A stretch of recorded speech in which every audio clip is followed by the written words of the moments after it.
तो data types हमने देखे, तीन तरह के होते हैं, ठीक है।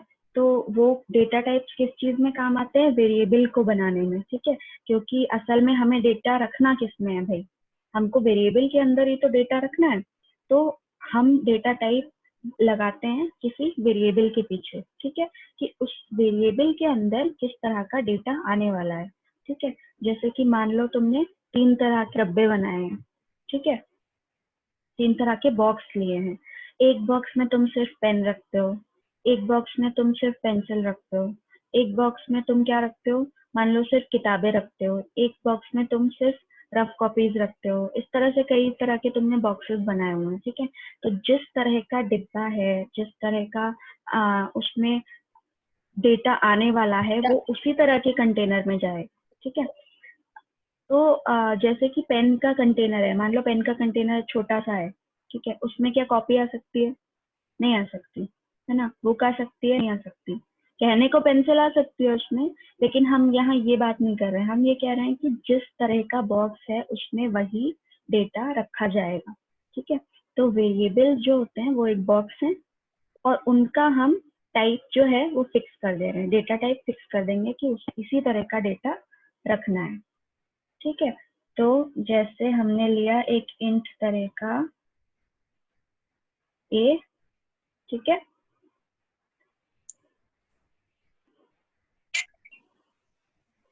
फिर हमने लिया फ्लोट तरह का बी वेरिएबल, ठीक है, फिर हमने लिया कैरेक्टर टाइप का सी, ठीक है। अब ये तो हमने वेरिएबल बना दिए ए बी सी, कुछ भी नाम तुम लोग दे सकते हो अपनी मर्जी से, ठीक है ना। ए किस टाइप का है? इंटीजर, बी फ्लोट, सी कैरेक्टर, यानी कि ए में नंबर आएगा, बी में डेसिमल वैल्यू आएगी, सी में कोई अल्फाबेट आएगा, लेटर आएगा, ठीक है। तो स्टार्ट करते हैं इनको वैल्यू देना। ए इक्वल टू जैसे मान लो 10 दिया, ठीक है। बी इक्वल टू हमने दिया 99.5, ठीक है। हमने सी में देना है एक लेटर, ठीक है। तो लेटर हमेशा सिंगल कोट्स में दिया जाता है, ठीक है, जैसे कि ऐसे, ठीक है। सिंगल कोट्स में देखो, सिंगल इन्वर्टेड कॉमा में ये दिया गया, ठीक है। अब जो है ये तो हमने अपने लिखने के लिए लिख दिया, लेकिन अगर हम इस प्रोग्राम को रन करेंगे तो कुछ होगा ही नहीं। क्यों नहीं होगा? क्योंकि हमने वेरिएबल बनाया है, उसमें वैल्यू रखी है, लेकिन कुछ प्रिंट तो कराया नहीं है, तो रन करके तो कुछ शो नहीं होगा। तो हम क्या करते हैं, अपने लिए एक सेंटेंस प्रिंट भी करवाते हैं, ठीक है। Value of a equal to क्या है, ये लगेगा %d और कॉमा लगा के ए, ठीक है।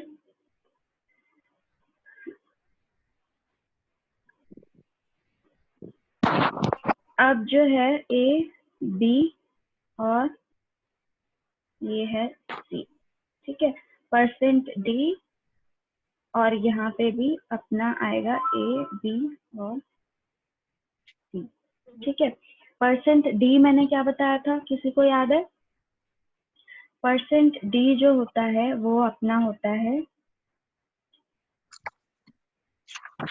%d is a format specifier for integer values, ठीक है।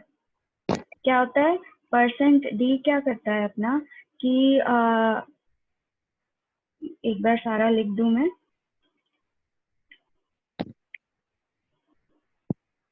% यहाँ पर d नहीं आएगा, यहाँ पर आएगा f, और यहाँ पर आएगा अपना, क्योंकि कैरेक्टर है तो c, ठीक है। ये आएगा फ्लोट वैल्यू के लिए, और यहाँ पर आएगा अपना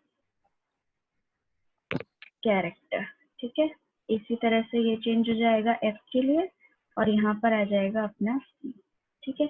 तो मैंने स्टार्टिंग की क्लासेस में, तुमको याद हो तो मैंने बताया था कि फॉर्मेट स्पेसिफायर इसका नाम होता है, और ये क्या करता है, जो इस वेरिएबल की वैल्यू है, जो भी कॉमा के बाद वेरिएबल दिया हुआ है, उसकी वैल्यू को जब हम प्रोग्राम रन करते हैं तो इस जगह चिपकाने का काम करता है, ठीक है। मतलब जहां भी ये DFC ये लिखा होगा, वहां पर उसके आगे जो वेरिएबल है उसकी वैल्यू को पेस्ट कर देगा, ठीक है ना, मतलब जोड़ देगा उधर, ठीक है। तो जैसे a की वैल्यू है तो ये यहाँ आ जाएगी। अब इंटीजर के लिए %d यूज होता है, फ्लोट के लिए %f यूज होता है, कैरेक्टर के लिए %c यूज होता है, ठीक है। समझ आ रहा है सबको? ठीक है, तो इसको एक बार रन करके देखते हैं।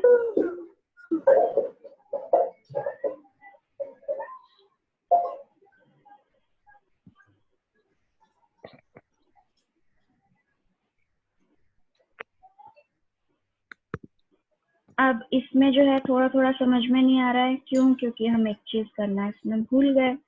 इसमें लिखते हैं हम /n, ठीक है।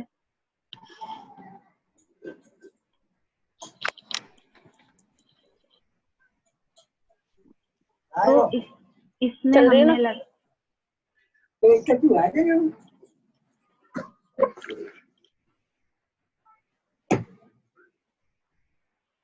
हाँ, तो इसमें हमने लगाया % जो है, सॉरी /n लगाया है। /n किसके लिए यूज होता है? अपना न्यू लाइन में लाने के लिए, मतलब एक ही लाइन में आंसर आ रहा था, वो समझ में नहीं आ रहा था, अब जो है अलग अलग लाइन में आंसर आएगा, ज्यादा अच्छे से समझ में आएगा। 2 मिनट वेट करो, मेरा शायद नेट स्लो चल रहा है।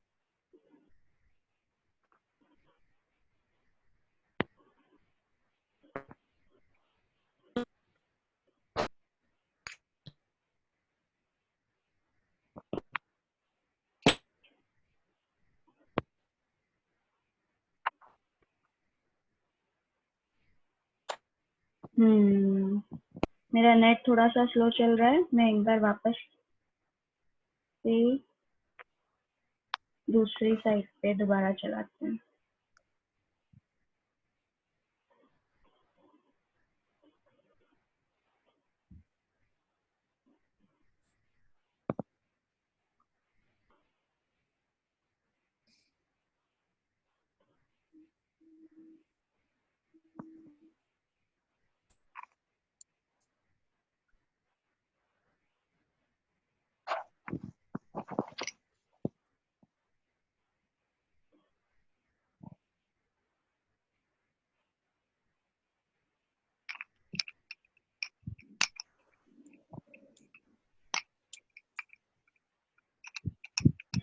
ठीक है, कोई बात नहीं, अभी मेरा नेट नहीं चल रहा है, तो इसका जो है आउटपुट अभी नहीं आ पा रहा है।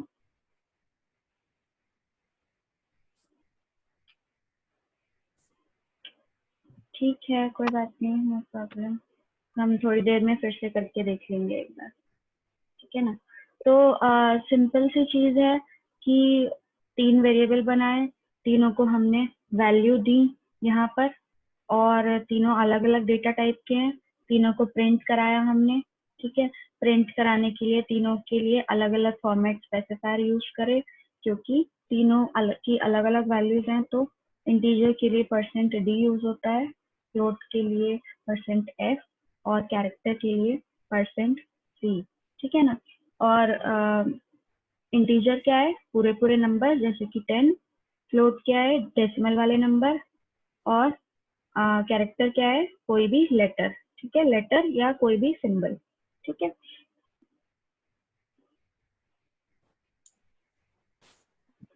तुम लोग की क्लास है कोई अभी? नो मैम, अभी कोई क्लास नहीं है हमारी। अच्छा अच्छा,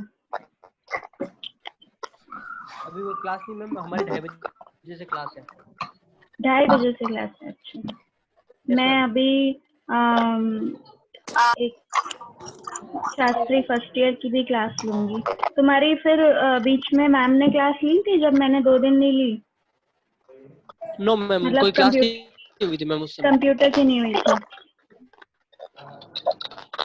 अच्छा ठीक है, तो मैं ऐसा सोच रही थी कि एक बार तुम लोग का अटेंडेंस तो इसको नहीं बोलेंगे, मतलब एक रिकॉर्ड रखती हूँ कि कौन कौन प्रेजेंट रहा, मतलब इन क्लासेस में, किसी को दिखाने के लिए नहीं, सिर्फ हम अपने लिए कि भाई इतने स्टूडेंट्स पढ़ाते थे, तुम लोग पढ़ते थे, है ना। तो ये सब है।